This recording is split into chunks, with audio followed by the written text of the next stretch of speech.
이어서 볼 내용은 CRUD다 라고 해서 데이터베이스의 기본적인 명령어라고 보시면 될 것 같고요. C는 create, R은 read, U는 update, delete. 그러면 계정을 하나 만들어서 각각의 명령어들을 하나씩 실행해 보도록 할게요. SQL 디벨로퍼를 실행해서 SQL 디벨로퍼를 실행을 하면 이전에 우리가 작업을 했던 연습용이다 라고 해서 계정이 하나가 나오고요. 더블 클릭할게요. 비밀번호는 설치했던 비밀번호.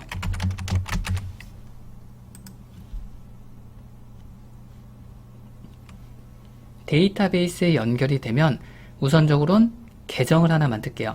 지금 접속한 시스템이다 라고 하는 계정은 관리자 계정이다 라고 얘기를 하고요. 그 관리자 계정을 통해서 일반 사용자 계정을 만들 거예요. 데이터베이스를 사용하다 보면 일반 사용자와 관리자다 라고 하는 걸로 나눠지게 되는데, 관리자 계정은 모든 권한을 갖고 있는 사용자를 관리자라고 얘기를 하고요. 일반 사용자는 제약사항이 걸려있는 사용자를 일반 사용자다 라고 얘기를 해요. 예를 들어 우리가 PC방을 간다. 그러면 PC방에는 많은 PC들이 존재하겠죠. 많은 PC들이 존재를 했을 때 해당하는 PC를 포맷할 수도 있고, 또는 해당하는 PC에 대해서 어떠한 내용을 설치하거나 어떠한 내용을 삭제하거나, 또는 해당하는 PC를 갖다가 팔 수도 있고, 지금과 같이 모든 권한을 갖고 있는 사용자가 있겠죠. 그러면 여기서 관리자는 PC방 사장이 되겠죠. 지금과 같이 모든 권한을 갖고 있는 사용자, PC방 사장, 이런 사람들을 관리자다 라고 얘기를 하고요. 그러면 PC를 사용하는 사용자들이 있겠죠. 그러면 이 사용자들은 해당하는 PC에 대해서 프로그램을 마음대로 설치할 수 없고요. 마음대로 삭제할 수도 없고, 또는 해당하는 PC를 마음대로 가져갈 수도 없겠죠. 특정 제약사항이 걸린 사용자들, 이러한 사용자들을 일반 사용자다 라고 표현을 해요. 그래서 지금 우리가 접속한 시스템이다 라고 하는 건 모든 권한을 갖고 있는 사용자라고 기억하시면 되고요. 그 사용자를 이용을 해서 일반 사용자를 만들 수 있어요. 사용자를 만들 때는 create user라는 명령어를 이용을 해요. create user. 계정명을 만들 때는 C## 그리고 내가 원하는 계정, 그리고 identified by 비밀번호 작성하시면 돼요. 비밀번호는 여러분들이 작성하고 싶은 거 아무거나 작성하시면 되겠죠. 그러면 희원이라는 계정의 비밀번호는 1234, 마지막에는 세미콜론을 꼭 넣어 주셔야 돼요. 실행을 할 때는 현재의 위치에서 커서가 깜빡이고 있죠. 이 상태에서 컨트롤 엔터 실행이에요. 확인을 하면 희원이다 라고 하는 생성되었다. 계정이 하나가 만들어졌어요. 계정이 만들어지면 해당하는 계정으로 접근 가능한지 확인 한번 해봐야 되겠죠. 위쪽에 플러스 눌러줄게요. 플러스를 누르고 위쪽에 있는 네임은 내가 지정하고 싶은 이름 아무거나 지정하시면 되고요. 아래쪽에 있는 사용자 이름, 이거는 지금 만든 아이디를 넣어주시면 돼요. 아이디는 C## 희원. 비밀번호는 뒤쪽에 만든 비밀번호 넣어주시면 돼요. 이전과 마찬가지로 SID는 ORCL이라고 입력하고 테스트. 세션이다 라고 하는 권한이 없다 라고 얘기를 하죠. 지금 우리 이 상태에서는 계정을 만들었지만 접속할 수 있는 접속 권한이 없어서 그래요. 계정만 만들어진 상태다. 그러면 해당하는 사용자로 접속할 수 있게끔 권한을 부여를 해야 되겠죠. 이거는 저장을 눌러 놓을게요. 이따가 다시 접속을 할 거니까 저장, 그리고 X 닫아주고 권한을 부여합시다. 권한을 부여할 때는 그란트라는 명령을 이용해요. 그란트. 권한명은 DBA. DBA는 데이터베이스 어드민이다 라고 해서 거의 모든 권한을 주는 거예요. to 계정명 C## 세미콜론까지. 희원이라는 계정에다가 DBA라는 권한을 부여하겠다. 그러면 접속을 할 수도 있고요. 테이블을 만들 수도 있고 사용자도 만들 수도 있고 사용자 삭제도 가능하고 거의 모든 권한이 부여된다라고 보시면 돼요. 이대로 두고 컨트롤 엔터 실행을 하면 그란트 성공. 계정을 만들면 권한을 부여를 하고 그 다음에 우리가 만든 계정으로 접근 가능하다. 왼쪽에 보면 아까쯤에 접근했던 계정이 있으니까 해당하는 계정 더블 클릭.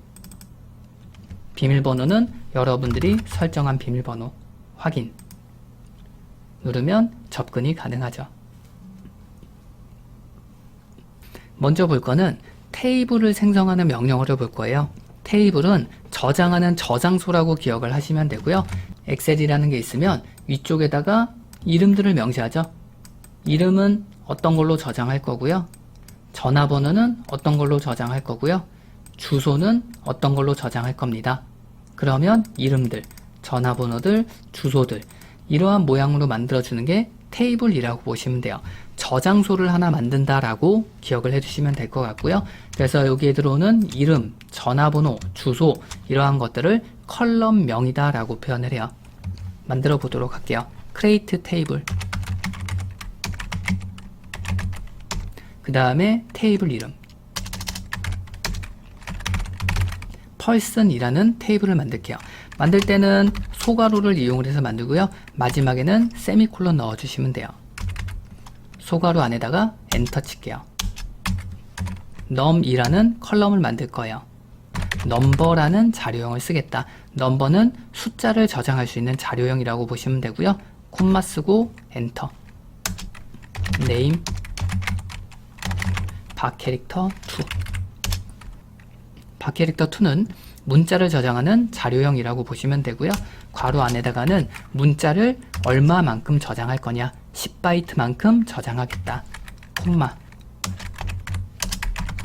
벌스 바캐릭터 2 생년월일 역시도 문자로 저장을 할 거고 이거에 대한 크기는 10바이트 저장하겠다. 전화번호도 저장할 거니까 텔이라는 컬럼에 바캐릭터 2 이거는 20바이트만큼 저장하겠다. 마지막으로 프라이머리 키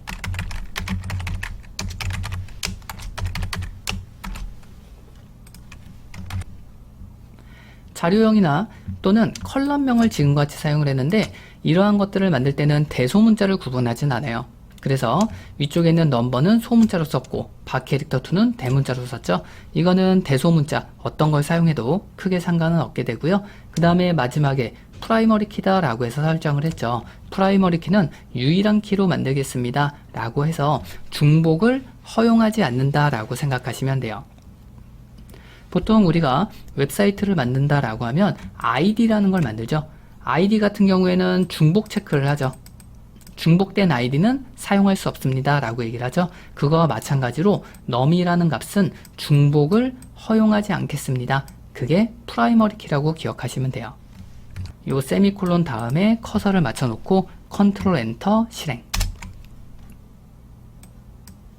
그러면 person이라는 테이블이 생성되었다. person이라는 테이블이 생성이 되면 저장소가 하나 만들어졌다 라고 보시면 될 것 같고요. 왼쪽에 보면 테이블 여기 플러스 누르면 person이라고 테이블이 나올 거예요. 클릭.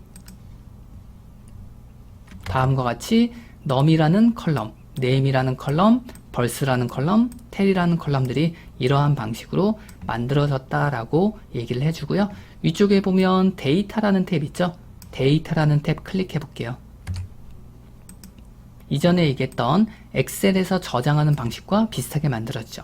그러면 num은 뭘로 저장할 거고요. 이름은 뭘로 저장할 거고 생년월일, 전화번호 저장할게요. 또 누군가 저장한다라고 하면 아래쪽에 똑같이 쌓이게 된다라고 보시면 돼요. 그러면 데이터를 추가를 해봐야 되겠죠. 그래서 위쪽에 보면 여러분들이 만든 워크시트가 있으니까 워크시트 클릭. 다시 명령어 코드 창으로 이동을 하고 데이터를 추가를 할 때는 insert라는 명령어를 이용을 해요. insert 추가하겠다. insert into 테이블명. 테이블은 우리가 person이라고 만들었으니까 person이라는 테이블 선택. 그리고 values.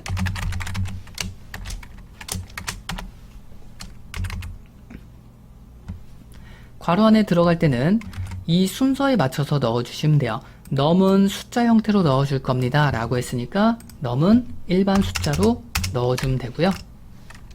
두 번째, 콤마 쓰고 이름은 박캐릭터 문자 형식으로 넣어줄게요. 문자는 작은 따옴표로 묶어주셔야 돼요. 콤마. 생년월일도 문자니까 작은 따옴표로 묶어주고 생년월일. 콤마 쓰고 전화번호도 문자 형식으로 넣어주면 되겠죠. 작은 따옴표로 묶어주고 실행은 컨트롤 엔터. 한행이 삽입되었습니다.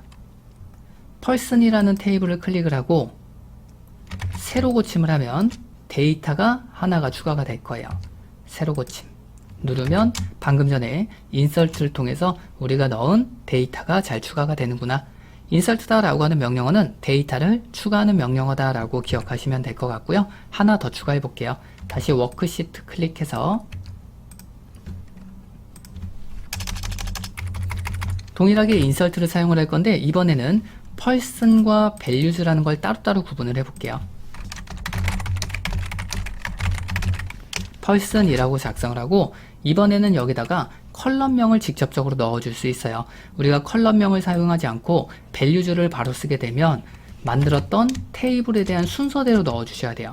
처음에는 무조건 num이 들어와야 되고 두 번째로는 이름, 세 번째로는 생일, 네 번째로는 전화번호가 들어와야 된다. 근데 내가 작성을 했을 때 순서를 다르게 하고 싶다. 또는 몇 개의 데이터만 추가할 때는 앞쪽에다가 컬럼명과 value를 따로따로 지정을 해요. 이번에는 name을 먼저 넣어볼까요? name, tel, num, 컬럼명 쓰고 그 다음에 values 넣을 때는 앞쪽에 있는 컬럼의 순서대로 값들을 채워 넣는다. 처음에는 name이니까 name 넣으면 되겠죠? 김개똥. 두 번째로는 생년월일. 그 다음에는 전화번호. 마지막에는 넘버. 1000번으로 입력해 볼게요. 실행. 컨트롤 엔터. 실행을 하면 무결성 제약 조건에 위배되었다 라고 해서 문제가 발생했구나 라는 걸 확인할 수 있겠죠. 지금 발생한 문제는 위에서 프라이머리 키다 라고 하는 거 지정을 했죠. 프라이머리 키로 지정을 하면 중복을 허용하지 않습니다 라고 얘기를 했었죠. 위쪽에서 1000번이다 라고 하는 이 번호가 저장이 되어 있으니 동일하게 1000번으로는 저장할 수 없다. 이 얘기를 하는 거예요. 그래서 프라이머리 키로 지정이 된 값은 중복되면 안 된다. 그래서 여기는 1001번으로 바꿔줄게요. 1001번. 그리고 컨트롤 엔터. 실행을 하면 한행이 삽입되었습니다. 다시 한번 person 클릭 그리고 새로 고침 클릭하면 추가가 잘 되는구나 알 수가 있겠죠. 해서 인설트다 라고 하는 건 데이터를 추가할 때 사용하는 명령어다 라고 보시면 될 것 같고요. 데이터를 조회를 할 때는 select라는 문장을 써요. select 별 모든 값 from person 이라는 테이블에 대해서 컨트롤 엔터. 그러면 현재 저장되어 있는 모든 값들을 확인할 수 있다. 데이터를 확인할 때는 select라는 명령어를 사용할 수 있구나. 특정 컬럼들만 확인할 때는 select 별 대신에 num이라는 값 확인할 거고요. name도 확인할 거예요. 컨트롤 엔터. 실행을 하게 되면 num과 name에 대해서만 결과값을 갖고 올 수 있겠죠. 모든 값을 확인할 때는 별이라고 쓰면 되고요. 특정 컬럼만 확인할 때는 컬럼명을 입력하면 돼요. 다음으로 where저를 쓸 수가 있는데 데이터들 중에서 특정 데이터만 조회하고자 할 때 사용하는 게 where저이라고 보시면 돼요. select 모든 값을 볼 거고요. person이라는 테이블에 대해서 지금과 같이 작성을 하면 모든 내용을 갖고 오죠. 모든 내용을 갖고 오는 게 아니라 그 다음에 where num이라는 값이 1000번과 같은 데이터를 갖고 와라. 실행하면 num이라는 값이 1000번과 같은 데이터를 갖고 오죠. 또는 from person where name. 이름은 문자죠. 이름이 김개똥과 같은 데이터를 갖고 와라. 그러면 김개똥에 대한 데이터만 갖고 올 수 있겠죠. 이어서 데이터 삭제도 한번 볼게요. delete from person 실행 하면 두 개의 행이 삭제되었습니다. 데이터 확인해 봅시다. select person이라는 테이블에 대해서 확인을 했더니 데이터가 삭제되었죠. 데이터가 삭제가 되는구나. 데이터를 다시 추가를 하고 다시 확인 한번 해보도록 할게요. 위쪽에 보면 우리가 실행했던 insert 있죠. 위에 있는 두 줄 드래그하고 컨트롤 엔터 그리고 select로 다시 확인. 다시 추가가 됐죠. 삭제를 할 건데 이번에는 모든 데이터를 삭제하는 게 아니라 특정 데이터만 삭제하겠다. 이때 역시도 웨어저를 이용할 수 있어요. delete from person where num이 1000번과 같은 데이터를 삭제해라. 한 행이 삭제되었습니다. select를 통해서 다시 확인. 그러면 1000번이라는 num을 갖고 있는 데이터는 삭제가 가능하죠. 삭제를 할 때 역시도 웨어저를 이용을 해서 특정 데이터만 삭제 가능하다라고 보시면 될 것 같아요. 이번에는 데이터 수정에 대해서 한번 보도록 할게요. 데이터를 수정하기 전에 1000번을 다시 추가를 하고 데이터 수정 한번 해볼게요. 위쪽으로 올려서 1000번에 대한 홍길동 요 한 줄 실행시켜 주세요. 컨트롤 엔터 그리고 아래쪽에 select를 이용해서 다시 확인 컨트롤 엔터 두 개에 대한 데이터가 잘 추가가 되어 있는 상태에서 업데이트 해봅시다.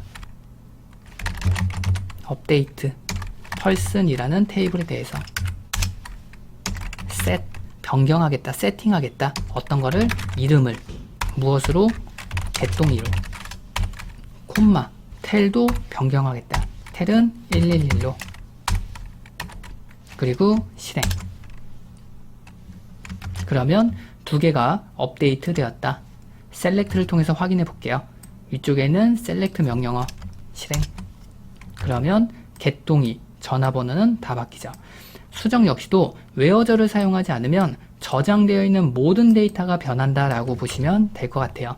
그래서 업데이트를 진행을 할 때 역시도 특정 데이터만 수정하겠다 라고 하면 웨어저를 이용해야 된다 라고 보시면 될 것 같아요.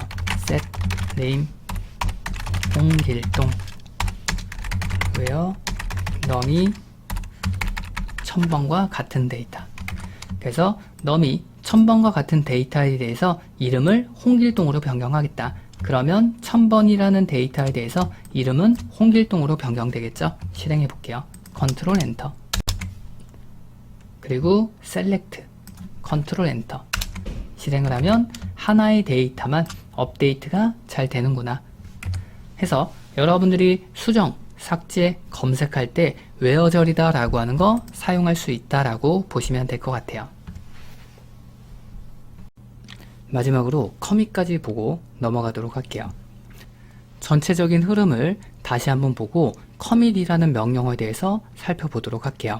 저희 컴퓨터에 최초로 데이터베이스를 설치를 했었고요.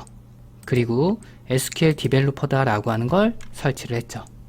SQL 디벨로퍼를 통해서 명령어를 전송을 해서 데이터베이스에 데이터를 저장하고 삭제하는 명령어를 사용을 했었죠. 그런데 CRUD다 라고 하는 명령어들은 실질적인 데이터베이스에 저장을 해주는 명령어는 아니에요. CRUD에 관련되어 있는 명령어를 작성을 하면 해당하는 명령어들은 임시 저장소다 라고 하는 쪽에만 저장되어 있는 상태다 라고 보시면 돼요. 완전히 데이터베이스에 저장하기 위해서는 commit이라는 명령어를 쓰셔야 돼요. commit을 쓰게 되면 데이터베이스에 완전히 저장하겠습니다. SQL 디벨로퍼를 이용을 해서 명령어를 작성을 했죠. 처음에 SQL 플러스다 라고 하는 걸 통해서 접속한 적이 있었죠. 그러면 SQL 플러스를 통해서 동일하게 crud 명령어를 전송을 하게 되면 이 명령어 역시도 임시 저장소에서 보관을 하고 있어요. SQL 플러스에서 사용자를 추가를 했다. 그러면 사용자 추가한 내용이 임시 저장소에만 저장되어 있다라고 보시면 돼요. 사용자를 삭제했다. 그거 역시도 임시 저장소에서만 처리가 되는 상태다. 만약에 SQL 플러스를 통해서 데이터를 추가하겠다. 그러면 데이터 추가가 임시 저장소에 되어 있는 상태겠죠. 이 상태에서 SQL 디벨로퍼다라고 하는 쪽에서 데이터를 가지고 오겠다. 데이터를 가지고 오게 되면 실질적인 데이터를 가지고 올 수 없다라는 거예요. 이유는 SQL 플러스에서 데이터를 추가했죠. 추가한 내용은 임시 저장소에는 저장이 되어 있지만 실질적인 데이터베이스에는 저장되어 있는 상태가 아니다라고 보시면 돼요. 서로 다른 프로그램에서 데이터베이스의 데이터를 추가하거나 삭제했을 때는 마지막에 커밋이다라고 하는 명령어를 통해서 완벽히 저장까지 해줘야 된다라고 보시면 돼요. 이제는 SQL 플러스 역시도 commit이라는 명령어를 통해서 데이터베이스에 완전히 저장을 해요.